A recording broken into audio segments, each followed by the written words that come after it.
Hello students, I am Jitendra Kumar and today we are going to discuss about new chapter in class 6 mathematics, that is chapter 11. This is algebra. This is very important topic of mathematics. This is the first time when you are going to study about this topic. Algebra is as much as important like any other branch of mathematics like arithmetic, mensuration, geometry, etc. Algebra की अगर हम बात करें तो ये ठीक वैसा ही topic है जैसे हमने अर्थमेटिक, मेंसुरेशन, ज्योमेट्री पढ़ा था, बल्कि उनसे भी ज़्यादा इम्पोर्टेंट टॉपिक है अगर हम देखें तो।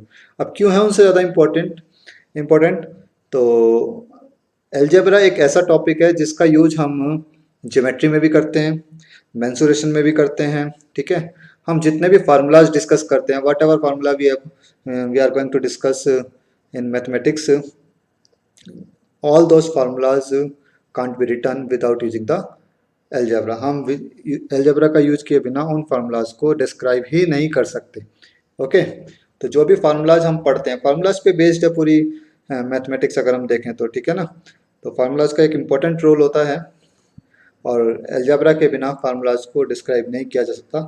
ठीक, तो अगर हम देखें तो अलजेब्रा एक मोस्ट इम्पॉर्टेंट पार्ट है मैथमेटिक्स का।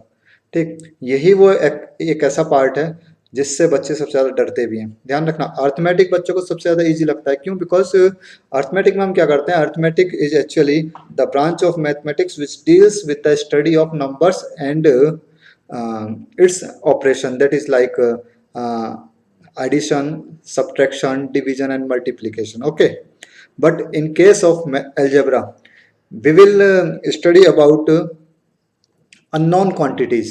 ठीक है, हम यहाँ पे अननोन क्वांटिटीज के बारे में पढ़ेंगे। अब अननोन क्वांटिटीज क्या है, सबसे पहले तो तुम्हें ये समझना होगा अननोन क्वांटिटीज क्या होती हैं। ओके, तो अलजेब्रा एक ऐसा टॉपिक है जिसमें नंबर्स से ज़्यादा इंपॉर्टेंट है अननोन क्वांटिटीज, और उन अननोन क्वांटिटीज को हम कहते हैं वेरिएबल्स। क्या कहते हैं? वेरिएबल्स। ओके, तो वेरिएबल्स ये कहाँ से आए, कैसे हैं, इसका इंट्रोडक्शन अभी हम थोड़ा सा पढ़ते हैं इसमें। ठीक, और फर्स्ट एक्सरसाइज एक्चुअल में इसी के ऊपर बेस्ड है, उससे रिलेटेड जो क्वेश्चंस हैं वो भी हम इसमें देखेंगे।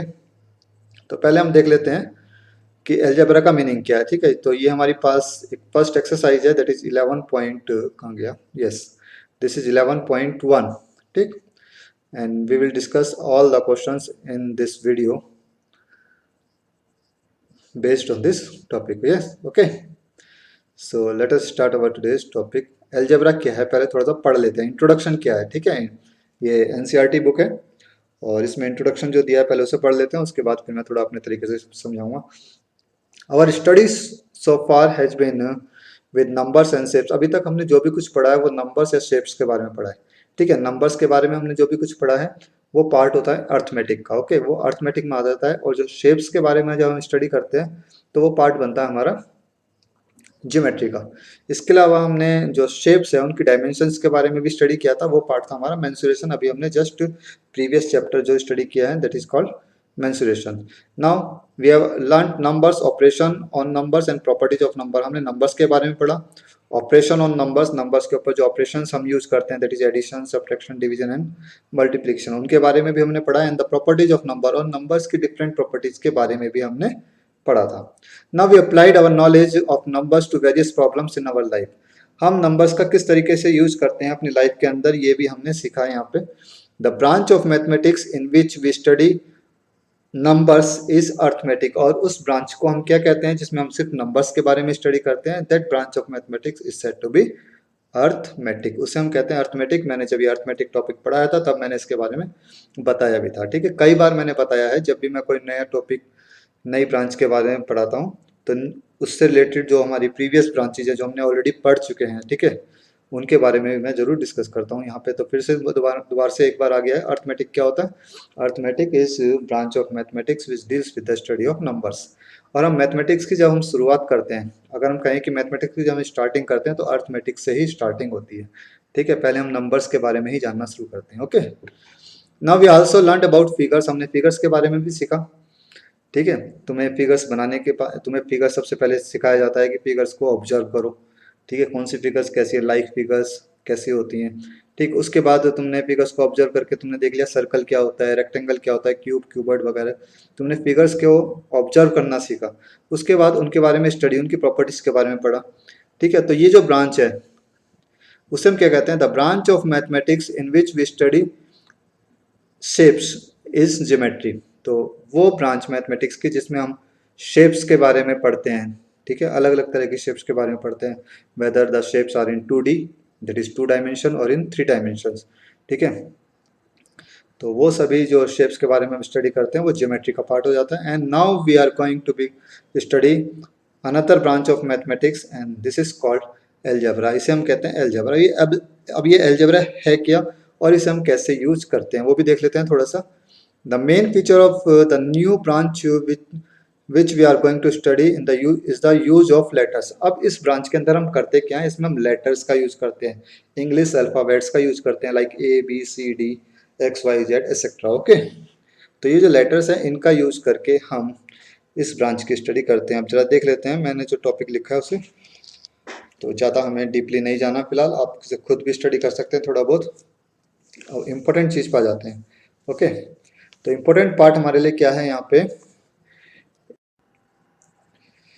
तो स्टार्ट करते हैं अभी आज का topic, that is mathematics class 6 chapter 11 algebra. Algebra का मतलब क्या है एक बार दोबारा से हम पढ़ लेते हैं। Algebra is the branch of mathematics which deals with the study of unknown quantities से वेरिएबल्स। इन अननोन क्वांटिटीज को हम क्या कहते हैं, वेरिएबल्स। ठीक है, तो एलजेब्रा वो ब्रांच है मैथमेटिक्स की जहाँ पे हम अननोन क्वांटिटीज के बारे में स्टडी करते हैं या इनका यूज करते हैं। ओके, ना वेरिएबल्स क्या होते हैं, वेरिएबल्स के बारे में पढ़ते हैं थोड़ा।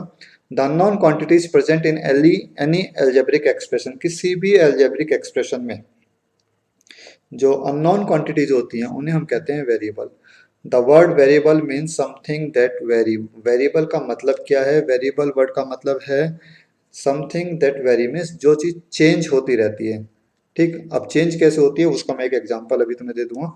Hence we can say that the value of variable is not fix. अब अगर ये चेंज होती रहती है तो हम कह सकते हैं कि the value of variable is not fixed.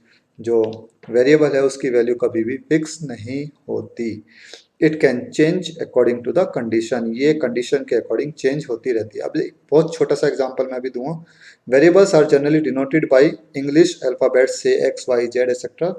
Okay, और वेरिएबल्स को हम डिनोट किससे करते हैं, XYZ and so on. Okay, ABCD whatever, तो ये हमारे वेरिएबल्स होते हैं। अब एक बड़ा छोटा सा एग्जांपल मैं देता हूँ, लाइक देखो हमने एक फार्मूले के बारे में स्टडी किया था। सपोज करते हैं perimeter of rectangle, the perimeter of rectangle is, rectangle का जो पेरीमीटर होता है that is 2 multiply L plus B. L is length and B means breadth. Okay, तो ये जो हमारे पास L और B है, ये फॉर्मूला है हमारे पास पेरीमीटर ऑफ रेक्टेंगल का, 2 मल्टीप्लाई L प्लस बी। अब ये L और B क्या है, इनकी वैल्यूज क्या है, क्या कोई बच्चा बता सकता है? बिल्कुल नहीं बता सकते। क्यों? क्योंकि it depends on the question, ये क्वेश्चन पे डिपेंड करेगा कि L और B क्या होंगे। ठीक है, लेंथ या ब्रेथ किसी पर्टिकुलर क्वेश्चन के अकॉर्डिंग चेंज होती रहेगी या कंडीशंस के अकॉर्डिंग चेंज होती रहेंगी। ओके, तो ये एक्चुअल में क्या है, ये वेरिएबल्स हैं। ठीक है, ये कभी भी कांस्टेंट नहीं रहेगा, it depends on the conditions, conditions के अकॉर्डिंग ये सभी चीज चेंज होती रहती है। मीन्स वेरिएबल्स आर चेंजेबल, ये चेंज होते रहते हैं। ओके, तो ये छोटी सी चीजें थी। अब दूसरी चीज, जब वेरिएबल्स के बारे में पढ़ रहे हैं तो एक चीज और मैं बता देता हूँ चलते चलते, कांस्टेंट क्या होते हैं। Constant are those whose value are fixed, जिनकी वैल्यू फिक्स्ड होती है। ठीक है, लाइक नंबर्स, जितने भी नंबर्स हैं ना वो सभी कांस्टेंट है, 1 2 3 4, ये ऑल दीज आर कांस्टेंट्स। ठीक है, ये सभी कांस्टेंट्स होते हैं क्योंकि इनकी वैल्यू फिक्स है। अगर मैं 2 की बात करता हूँ तो 2 मीन्स 2। ठीक है, इट डजेंट मीन 3 और 1। ओके, इसका मतलब 1 और 3 नहीं है, 2 मीन्स 2। ओके, अगर मैं 5 की बात कर रहा हूँ it means 5। It doesn't means any other number, इसका कोई दूसरा मतलब नहीं निकलेगा, कोई दूसरे नंबर को रिप्रेजेंट नहीं करेगा। 5 की अगर मैं बात कर रहा हूँ तो 5 मीन्स 5 ही है। तो मीन्स कांस्टेंट मीन्स वो वैल्यू जो फिक्स्ड होती है। ओके, तो समझ में आ गया आई थिंक। वेरिएबल्स और कांस्टेंट का मतलब क्या है, वेरिएबल्स एंड कांस्टेंट आर, ये दोनों एक दूसरे के अपोजिट होते हैं, ध्यान रखना। Okay, these are opposite of each other. Now proceed to exercise 11.1। 11.1 exercise पे चलते हैं और ध्यान से देखना अब जरा क्वेश्चन को। Find the rule which gives the number of matchsticks required to make the following matchsticks patterns use a variable to write the rule. ठीक है, अब देखिए क्या कहा गया है। कह रहा है कि हमें एक रूल बनाना है, फाइंड ए रूल, एक रूल हमें देखना है which gives the number of matchsticks, जो हमें नंबर ऑफ मैचस्टिक्स के बारे में बताएगा। ठीक है, इन द फॉलोइंग पैटर्न, इन पैटर्न के अंदर use a variable to write the rule, rule को लिखने के लिए हम किसी भी वेरिएबल का यूज कर सकते हैं। ठीक है, तो वेरिएबल को लिखने के लिए हम x का यूज कर लें या n का भी यूज कर सकते हैं। सपोज मैं n का यूज करता हूँ यहाँ पे, या x का, किसी भी चीज का यूज कर लेंगे। ओके, ना सबसे पहले हम देखते हैं first part, that is a pattern of letter T. ठीक, एस टी। अब अगर हम टी पैटर्न की बात करते हैं तो टी पैटर्न बनाने के लिए मुझे टू मैचस्टिक्स की जरूरत पड़ेगी। We require two matchsticks to make a T. एक टी बनाने के लिए हमें टू मैचस्टिक्स की जरूरत पड़ेगी। ठीक है, और इसके बाद अगर मुझे एक और टी बनाना है तो उसके लिए फिर अगेन मुझे टू मैचस्टिक्स की जरूरत पड़ेगी। तो मीन्स टू मैचस्टिक्स हमें चाहिए ही चाहिए। ठीक है, एक पैटर्न को हमें आगे बढ़ाने के लिए। तो ये जो हमारा पैटर्न है, ये pattern of letter T as this, two matchsticks will be required to make letter T. Letter T बनाने के लिए हमें टू मैचस्टिक्स की जरूरत पड़ रही है। हैंस द पैटर्न इज, जो पैटर्न है, ठीक है, जो रूल है वो क्या है, वो होगा 2n, उसके साथ कोई भी एक वेरिएबल लगा देंगे। ठीक है, सपोज 1t के लिए, ठीक, 1t अगर हमें बनाना है तो उसके लिए टू मैचस्टिक्स चाहिए। ठीक है, तो अगर हमें टू टीज बनाने हैं, if we need to construct two Ts, तो हमें कितनी मैचस्टिक्स की जरूरत पड़ेगी, 2n। 2n का मतलब 2 मल्टीप्लाई 2, टू टीज के लिए 2 मल्टीप्लाई 2 हो जाएगा, दैट इज 4 मैचस्टिक्स। 3 टीज बनाने हैं तो इट मीन्स 2 मल्टीप्लाई 3, एन को हम रिप्लेस करते जाएंगे। 2n का मतलब हो गया 2 मल्टीप्लाई एन। इस एन को हम रिप्लेस कर देंगे किससे, ये जो हमारे पास यहाँ पे नंबर्स आ रहे हैं 1 2 3, 2 multiply 3 that is 6 matchsticks will be required to construct 3 Ts. अगर हमें 3 टी कंस्ट्रक्ट करने हैं तो हमें 6 मैचस्टिक्स की जरूरत पड़ेगी। Suppose if we need to construct 4 Ts using matchsticks, अगर हमें 4 टीज बनाने हैं then we need to require we need to use 2 into 4 that is 8 matchsticks। Okay, 8 matchsticks का हमें जरूरत पड़ेगी। ओके, फॉर 4 समझ में आ गया? आई थिंक बिल्कुल सिंपल है, कोई दिक्कत नहीं है। हमें सिर्फ ये ऑब्जर्व करना है कि how many matchsticks will be required to make these alphabets, ये अल्फ़ाबेट्स बनाने के लिए कितने मैचस्टिक्स की जरूरत पड़ेगी, और उसके साथ कोई भी मल्टीप्लाई में हम वेरिएबल यूज करेंगे। से एन, मैंने यहाँ पे इस केस में एन वेरिएबल का यूज किया है। ओके, उसको मल्टीप्लाई कर देंगे, सिंपल। ठीक है, सपोज बी पार्ट देखते हैं, pattern of letter Z as this.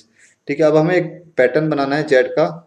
तो जेड अगर हम इस तरीके से बनाते हैं तो how many matchsticks are required, 1 2 3, 3 matchsticks are required, 1 2 3, 3 matchsticks की जरूरत पड़ रही है।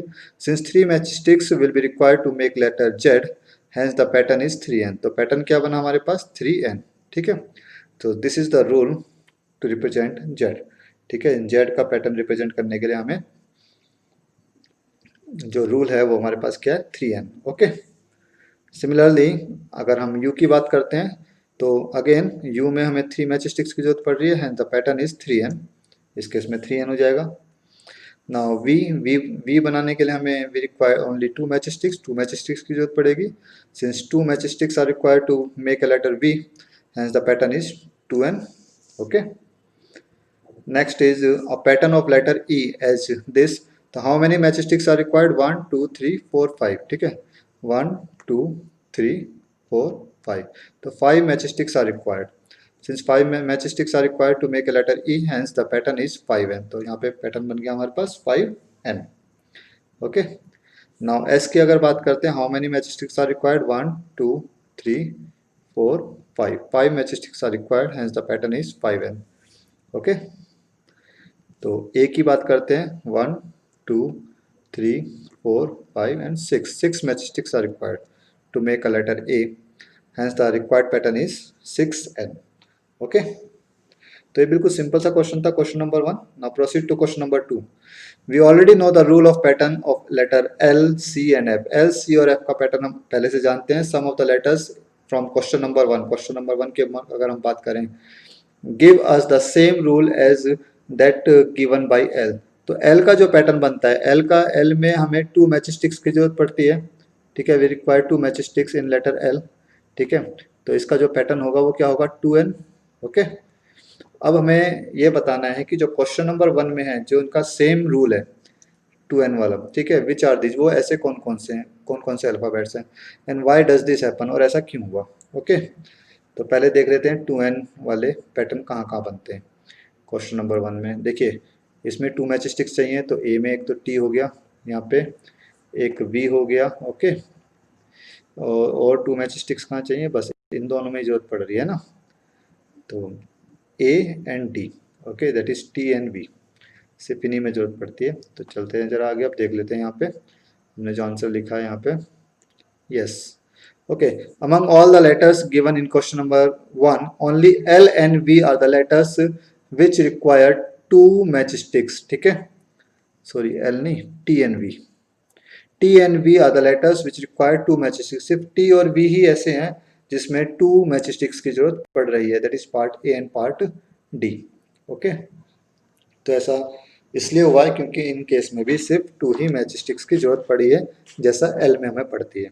ओके, तो इसी तरीके से हमारा वी और टी का पैटर्न बना है जैसा एल का बनता है 2 मैच स्टिक्स से। ओके, आगे चलते हैं क्वेश्चन नंबर 3 की तरफ। Question number 3 is cadets are marching in a parade. किसी परेड के अंदर जो है कुछ कैडेट्स जो हैं वो मार्चिंग कर रहे हैं। Now there are 5 cadets in a रो। अब देखिए, जब मार्चिंग करते हैं ना कुछ कैडेट्स, तो वो एक रो बनाते हुए करते हैं। ठीक है, तो एक रो में सिर्फ 5 कैडेट्स हैं, there are 5 cadets in a row. What is the rule which gives the number of cadets given the number of rows. ठीक है, तो इसका रूल क्या होगा, अगर हमें नंबर ऑफ रोज पता है तो नंबर ऑफ कैडेट्स फाइंड करने के लिए रूल क्या होगा। ठीक है, अब सपोज हम करते हैं, देखिए मैं सपोज एग्जांपल देके बताता हूँ। 1 रो में सपोज देर आर 3 कैडेट्स, एक रो में सिर्फ 3 कैडेट है, तो अगर 2 रोज हो जाएंगी, अगेन सेकंड रो में फिर 3 होंगे, तो 2 रोज में टोटल कैडेट्स कितने होंगे, 3। ठीक है, 1 रो में 3 कैडेट्स, 2 रोज में 6 कैडेट्स हो गए टोटल मिला के। अगर हम 3 रोज की बात करें तो कितने कैडेट होते हैं, 3 रोज में 9 कैडेट्स हो जाते हैं। सिमिलरली अगर हम 4 रोज की बात करते हैं, 1 2 3 फिर से, तो ये हो जाएंगे तुम्हारे टोटल 12 कैडेट्स। ओके, अब इनमें हमें कुछ कॉमन देखना है, 3 6 9 12, ये all these are the multiples of 3, ये सभी जो है 3 के मल्टीपल्स हैं। अगर हम देखें 3 इंटू 1, ये हो गया तुम्हारा 3 इंटू 2, 3 इंटू 3 एंड 3 इंटू 4, 3 के मल्टीपल्स बन रहे हैं। अब 1 2 3 4 ये चेंज हो रहा है, लेकिन ये 3 कांस्टेंट है, तो 3 तो कांस्टेंट हो गया। और जो चीज़ चेंज हो रही है हमारे पास 1 2 3 4, इसे हम किसी वेरिएबल से रिप्रेजेंट कर देते हैं। सपोज यहाँ पे n से रिप्रेजेंट करते हैं, तो यहाँ पे n हो जाएगा। It means 3n is the rule which gives the number of cadets. ठीक है, तो नंबर ऑफ कैडेट्स हमें कैसे पता लगेंगे, इस रूल से पता लग जाएंगे। ठीक है, समझ में आएगा। तो ये तो हमने एक एग्जांपल लिया था। अब ये चलते हैं इस क्वेश्चन की तरफ। देयर आर 5 कैडेट्स इन रो, कहता है कि एक रो में सिर्फ 5 कैडेट्स हैं। Let number of rows are n, अगर हम मानते हैं कि नंबर ऑफ रोज कितनी है n, यहाँ पे n दिया भी है, let the number of rows be n, जो हमारा वेरिएबल है, and the number of cadets in one row, एक रो में कितने कैडेट्स हैं, 5। Then total number of cadets कैसे फाइंड करेंगे, we need to multiply number of rows to the number of cadets in one row. One row में जितने cadets हैं उसको मल्टीप्लाई कर देंगे नंबर ऑफ रोज से, we get the total number of cadets. Okay, the total number of cadets equal to number of cadets in a row multiply number of rows, that is 5 multiply n. ठीक है, that is 5n. You can also write it as 5 multiply n or 5n. Okay, both are same, दोनों का मतलब same है। Now proceed to question number 4. Question number 4 is if there are 50 mangoes in a box, अगर किसी box में 50 mangoes हैं, then how will you write the total number of mangoes in terms of number of boxes. ठीक है, आप देखिए एक box में, वन बॉक्स में 50 मैंगोज हैं, one box contain 50 mangoes. Okay, now how will you write the total number of mangoes, तो total mangoes कितने होंगे इन terms of number of boxes, अगर हमें बॉक्सेस पता है, नंबर ऑफ बॉक्सेस पता है। एक बॉक्स में 50 हैं। अब suppose there are B boxes, number of boxes कितने हैं, suppose there are B boxes, let number of boxes be are B, then number of box mangoes in one box equal to 50 and total number of mangoes are there, तो कितने mangoes होंगे, obviously we need to multiply number of mangoes in one box में जितने mangoes हैं उनको multiply कर देंगे number of boxes से। ओके, वन बॉक्स में 50 हैं, टू बॉक्स में कितने हो जाएंगे, 2 मल्टीप्लाई 50, थ्री बॉक्स में कितने हो जाएंगे, 3 इंटू 50। सिमिलरली अगर B boxes are there, then we need to multiply b multiply 50 and after multiplying we get 50b. Okay, the total number of mangoes will be number of mangoes in a box multiply number of boxes, that is 50b. This is your required answer. तो ये था हमारा question number 4। Proceed to next question. Next question की तरफ चलते हैं अभी। बिल्कुल सिंपल एक्सरसाइज है, कोई ज़्यादा दिक्कत वाली बात नहीं है, दिक्कतें आगे आएंगी, अभी कुछ नहीं है, ठीक है, प्रॉब्लम्स। द टीचर डिस्ट्रीब्यूट्स, अगर आपने इस पर्टिकुलर एक्सरसाइज को नहीं समझा तो आगे आने वाली एक्सरसाइज बिल्कुल भी समझ में नहीं आएंगी। ये इसलिए इम्पोर्टेंट है हमारे लिए, बेशक इजी है लेकिन इम्पोर्टेंट इसलिए है कि अगर हमें ये एक्सरसाइज समझ में नहीं आती तो आगे फिर दिक्कत आती है। Okay, the teacher distributes 5 pencils, 5th question है। टीचर डिस्ट्रीब्यूट्स 5 पेंसिल्स पर स्टूडेंट्स, कहती है कि टीचर जो है 1 स्टूडेंट को 5 पेंसिल्स देती है, ठीक है, एक स्टूडेंट को 5 पेंसिल्स। ना can you tell me how many pencils are needed, कितनी पेंसिल्स की जरूरत पड़ेगी given the number of students, अगर हमें नंबर ऑफ स्टूडेंट्स पता है तो कितने पेंसिल्स की जरूरत पड़ेगी। ओके, तो एक स्टूडेंट को 5 पेंसिल्स मिल रही हैं, 2 स्टूडेंट्स को कितनी मिलेंगी, ऑब्वियसली 5 × 2 दैट इज 10। 3 स्टूडेंट्स को कितने मिलेंगी, 5 × 3 that is 15। Okay, similarly 4 students को कितना मिलेगा, 5 × 4 that is 20 pencils. Similarly if there are s students, अगर s students are there then how many pencils will be required, s multiply 5, s को हम 5 से मल्टीप्लाई कर देंगे and we get 5s। okay, let number of students equal to s and number of pencils given to each student equal to 5, then total number of pencil needed equal to number of pencils given to each student multiply number of students, that is 5 multiply s, 5s, this is your required answer। okay, देखिए 5 × लिखो या 5s लिखो, बात एक है। Okay, ये चीज जरा ध्यान रखना। Now proceed to question number 6। Question number 6 की तरफ चलते हैं। A bird flies 1 kilometre in a minute, 1 minute में एक बर्ड जो है वो 1 किलोमीटर का डिस्टेंस कवर करती है। ओके, ठीक है।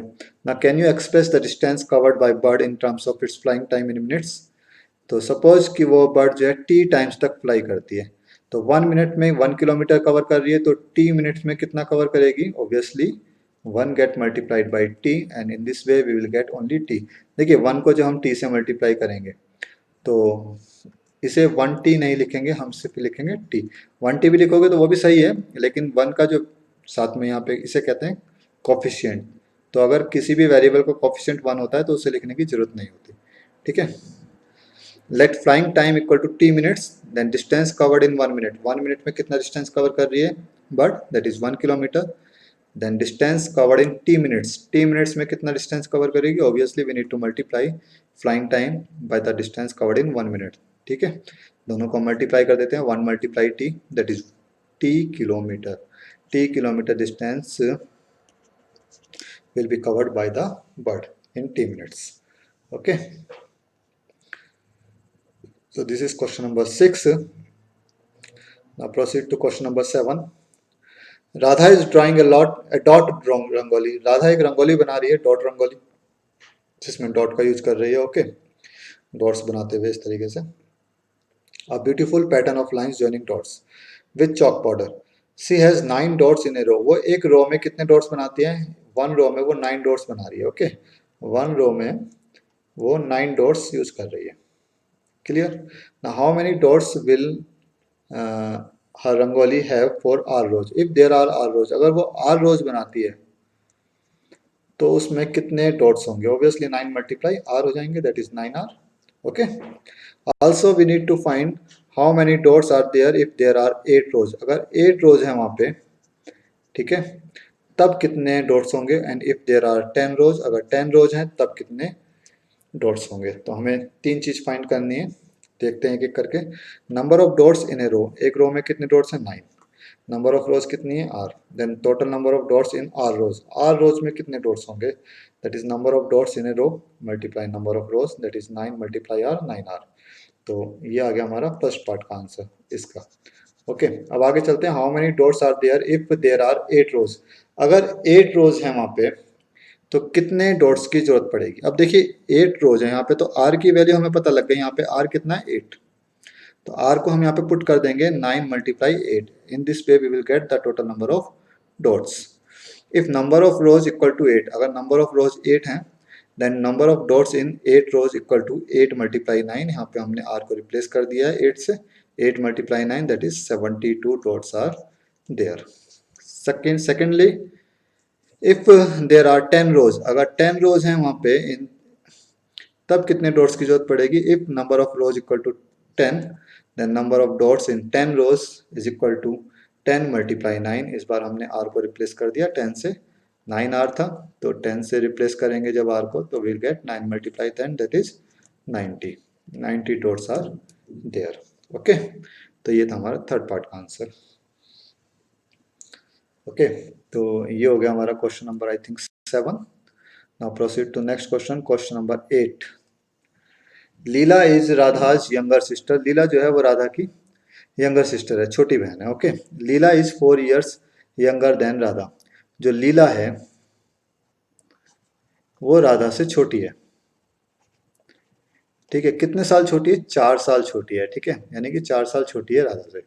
Now can you write Leela's age in terms of Radha's age. क्या तुम लीला की एज राधा की एज की टर्म्स में लिख सकते हो? Take Radha's age to be X years. Radha जो है वो एक्स ईयर्स की है, let Radha's age equal to X years, then Leela's age equal to 4 years younger than Radha. 4 साल छोटी है राधा से। अब देखिए 4 साल छोटी है लीला राधा से, राधा की एज है एक्स, तो लीला की एज कितनी हो जाएगी? x-4। ओके, 4 साल छोटी कर दिया हमने इसे। Clear? Then Leela age is x-4, 4 साल छोटी कर दिया, 4 साल हमने कम कर दिया, रिड्यूस कर दिया, माइनस करना पड़ेगा यहाँ पे। ओके, तो this is your required answer. बिल्कुल सिंपल क्वेश्चन है, इंपॉर्टेंट भी है। Now proceed to next question, question number 9। Mother has made laddoos. Mother ने कुछ लड्डू बनाए। Okay, she gives some laddoos to guest and family member. Mother ने कुछ लड्डू जो हैं गेस्ट और फैमिली मेंबर्स को दे दिए। ओके, कुछ लड्डू बनाए थे, उसमें से फैमिली मेंबर्स और गेस्ट को दे दिए हैं कुछ laddoo, and still 5 laddoos remain. अभी भी उनके पास 5 लड्डूज बचे। Okay, if the number of laddoos mother gave away, जो लड्डू उन्होंने गेस्ट और फैमिली मेंबर्स को दिए हैं वो कितने हैं? वो हैं एल। ठीक है, if L laddoos she gave away, then how many laddoos did she make, तो उन्होंने कितने लड्डू बनाए थे? इनिशियली उन्होंने कितने लड्डू बनाए थे? Okay, late number of laddoos mother given away, mother ने कितने लड्डू दे दिए हैं? एल गिवन है यहाँ पे। ठीक है, एल लड्डूज उन्होंने दे दिए। रिमेनिंग लड्डूज कितने हैं? 5। 5 लड्डूज अभी भी उनके पास बचे हैं। तो जो उन्होंने दिए हैं और जो उनके पास बचे हैं, अगर हम इन दोनों को ऐड कर देते हैं तो इससे हमें क्या मिलेगा? टोटल लड्डूज मिल जाएंगे जो उन्होंने बनाए थे। सिंपल, तो हमें ऐड करना है यहाँ पे। Total number of laddoos equal to number of laddoos given away plus number of laddoos remaining, that is L plus 5 laddoos. Okay, तो L plus 5 is our required answer. इतने लड्डू उन्होंने बनाए थे, L plus 5। Okay, now proceed to next question, that is question number 10। important question है। oranges are to be transferred from larger boxes into smaller boxes। अब देखिए दो तरह के बॉक्स हैं, एक बड़ा बॉक्स है और एक छोटा बॉक्स है। ठीक है, बड़े बॉक्स से छोटे बॉक्स में ट्रांसफर किए जा रहे हैं क्या? Oranges. Now when a large box is emptied, large box जब खत्म हो जाता है the oranges from it fill to smaller boxes, तो एक लार्ज बॉक्स जो है 2 स्मॉल बॉक्सेस को फिल कर देता है पूरा पूरा। And still 10 oranges remain outside, और इसके अलावा 10 ऑरेंजेस और बचते हैं। ठीक है, ये पूरे पूरे फिल हो जाते हैं और 10 ऑरेंजेस अभी भी उनके पास बचते हैं। If number of oranges in A small box, अगर स्मॉल बॉक्स में जो नंबर ऑफ ऑरेंजेस हैं वो कितने हैं? एक्स। ठीक है, then what is the number of oranges in large box, तो लार्ज बॉक्स में कितने ऑरेंजेस थे? एक बॉक्स में एक्स ऑरेंजेस हैं छोटे वाले में, तो दूसरे में भी एक्स हुए, तो एक्स प्लस एक्स कितना हो जाएगा? एक्स में जब हम एक्स ऐड करेंगे इट विल बी 2x, तो वो कितना हो जाएगा? 2x। ओके, और उसमें हम 10 ऑरेंजेस और बचते हैं उनके पास बाहर, तो उसमें 10 ऐड कर देंगे। In this way we will get the total number of oranges in the larger box. Large box में जितने ऑरेंजेस थे वो कितने थे? 2x plus 10। तो आंसर हमारा यहाँ पे आ चुका है, हमने लिखा कैसे है वो देख लेते हैं अब। ओके, अब देखिए number of oranges in A small box, small box में कितने ऑरेंज हैं? एक स्मॉल बॉक्स में x, तो 2 स्मॉल बॉक्सेस में कितने ऑरेंजेस होंगे? 2x। ठीक है, और you can also write it as x plus X, that is 2x। Okay, the number of oranges remain outside, अब कितने ऑरेंजेस जो हैं बाहर बचे हैं उनके पास अभी भी? 10 oranges still remain outside. Okay, now total number of oranges in large box में कितने ऑरेंजेस थे? Number of oranges two small boxes plus number of oranges remain outside. ठीक है, 2 स्मॉल बॉक्सेस में जितने ऑरेंजेस हैं उसमें हम क्या ऐड कर देंगे, जो बाहर रह गए हैं, ठीक है, उनको ऐड कर देंगे तो हमें टोटल ऑरेंजेस मिल जाएंगे बड़े बॉक्स के, that is 2x + 10। This is your required answer. Okay, तो ये था हमारा question number 10। Now proceed to next question number 11 की तरफ चलते हैं जल्दी से। Okay, look at the following matchstick pattern of squares. यहाँ पे एक पैटर्न दिया है मैचस्टिक्स का, स्क्वायर्स का। The squares are not separate, यहाँ पे स्क्वायर सेपरेट नहीं है, ध्यान रखना, कंबाइंड है। Two neighbouring squares have a common matchstick, दो नेबरिंग स्क्वायर्स के बीच में हमेशा एक कॉमन मैचस्टिक्स दी है। ऑब्जर्व द पैटर्न, इस पैटर्न को ऑब्जर्व करते हैं। Find the rule that gives the number of matchsticks in terms of the number of squares. ठीक है, hint, if you remove vertical stick at the end you will get a pattern of CS। ठीक है, यहाँ पे एक hint भी दिया है तो हिंट बाद में देखेंगे, हिंट की जरूरत नहीं है।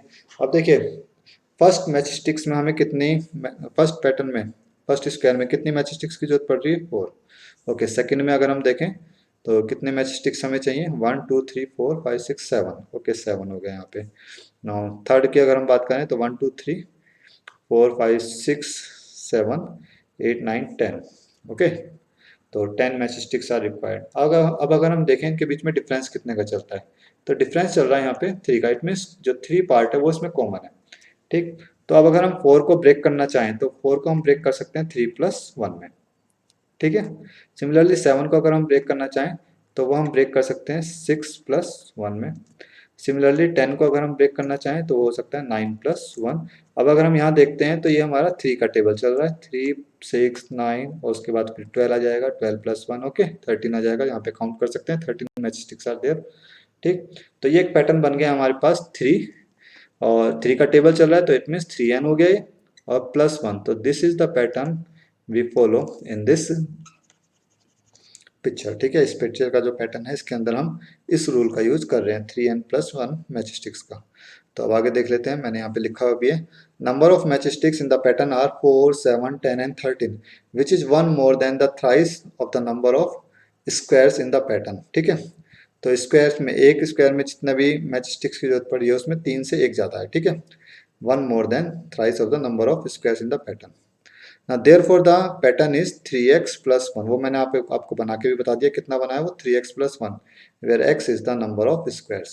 x कितना, नंबर ऑफ स्क्वायर्स को रिप्रेजेंट करता है। अब देखिए, सपोज यहाँ पे 1 स्क्वायर इज देयर, क्योंकि एक स्क्वायर बन रहा है तो 1 स्क्वायर को हमने 3 से मल्टीप्लाई किया +1, therefore 3 × 1 is 3, 3 + 1 is 4 match sticks are required. यहाँ पे 2 स्क्वायर्स आर देयर। ठीक, तो 2 × 3 हो जाता है +1, 2 × 3 is 6, 6 + 1 is 7। तो यही चीज़ पैटर्न मैंने यहाँ पे अपने तरीके से ऑब्जर्व करके आपको बताई है, तो उसमें कोई दिक्कत नहीं है, कैसे भी करो समझ में आना चाहिए। अच्छा, आगे चलते हैं, अब सेकंड पैटर्न को फॉलो करते हैं। अब देखिए, फर्स्ट ट्राइंगल में 3 match sticks are required. Second pattern की अगर हम बात करते हैं तो सेकंड फिगर में 1 2 3 4 5 match sticks are required. Third की बात करें तो यहाँ पे कितनी मैच स्टिक्स की हमें जरूरत पड़ रही है, 1 2 3 4 5 6 7 मैच स्टिक्स आर रिक्वायर्ड। ठीक है, यहाँ पे देखते हैं 1 2 3 4 5 6 7 8 9 मैच स्टिक्स आर रिक्वायर्ड। अब देखिए, पहले इनका डिफरेंस देख लेते हैं, तो यहाँ पे 2 2 का डिफरेंस आता है। Okay, it means 2 is the common part, तो 2 तो कॉमन पार्ट हो गया। ठीक है, अब 3 अगर हमें बनाना है तो 2 में कितना प्लस करना पड़ेगा, ऑब्वियसली 1। 5 अगर बनाना है तो हम 4 में 1 प्लस कर सकते हैं। 7 अगर हमें बनाना है तो 6 में हम 1 प्लस कर सकते हैं, और 9 अगर हमें बनाना है तो 8 में 1 प्लस कर सकते हैं। अब देखिए जरा, 2 4 6 8, ये जो हमारा पैटर्न बन रहा है ये हो गया हमारे पास 2 के multiples, it means 2n + 1। This is the pattern we follow in this picture, okay, where n is the number of triangles, n represent the number of triangles. The number of matchsticks in the pattern are 3 5 7 and 9 which is 1 more than the twice the number of triangles in the pattern, therefore the pattern is 2x + 1। ठीक है, यहाँ पे x लिखो, n जो भी तुम्हें लिखना चाहो वो लिख सकते हो, where x is the number of triangles, so this is your required answer, 2x + 1। तो ये था हमारा question number 11। I think this is the last question of this exercise, yes. So आज के लिए इस वीडियो में इतना ही, नेक्स्ट वीडियो में हम डिस्कस करेंगे next exercise. Till then take care, bye bye, thank you.